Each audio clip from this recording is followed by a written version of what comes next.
Ever wondered how to sound more confident and assertive in English? Well, you're in the right place. Welcome to another episode of Allie's English Boost, where we help you turn your English skills from good to outstanding. Today, we're going to dive into the world of assertive English.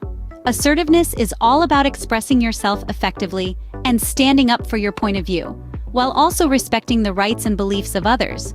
It's not about being aggressive, but rather, it's about being confident, concise, and unambiguous.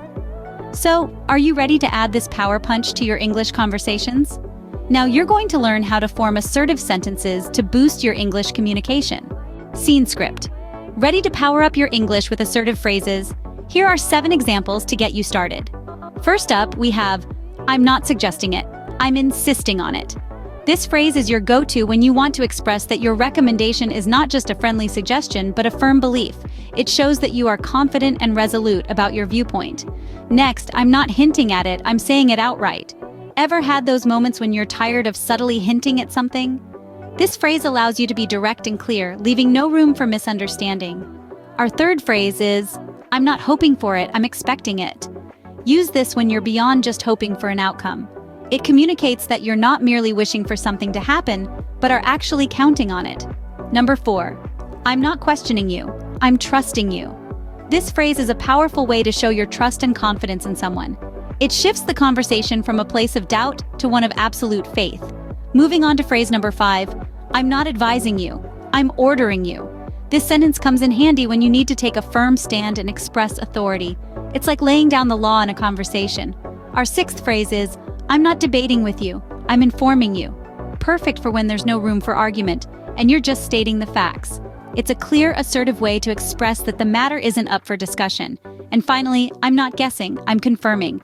Use this when you're absolutely certain about something and want the other person to be aware of your certainty. It's a definitive way to express confidence in your knowledge or information. With these phrases, you can transform your English communication to sound more assertive and confident. And remember, being assertive isn't about being aggressive. It's about expressing your thoughts, beliefs, and feelings in a clear, direct, and respectful manner. So, start incorporating these phrases into your daily conversations and see the difference it makes. Now, it's your turn to get creative with assertive English. Picture a scenario where you could confidently use one of the phrases we've covered. Or even better, why not craft your own assertive sentence? The possibilities are endless, and the power is in your hands. Don't be shy. Drop your ideas in the comments section. I'm excited to see how you'll use assertive English in your conversations. That's it for today's episode on assertive English. Remember, mastering assertiveness can truly elevate your English conversations, adding clarity and confidence. Practice these phrases, create your own, and let your voice be heard. Keep practicing your assertiveness and watch your confidence soar. See you soon.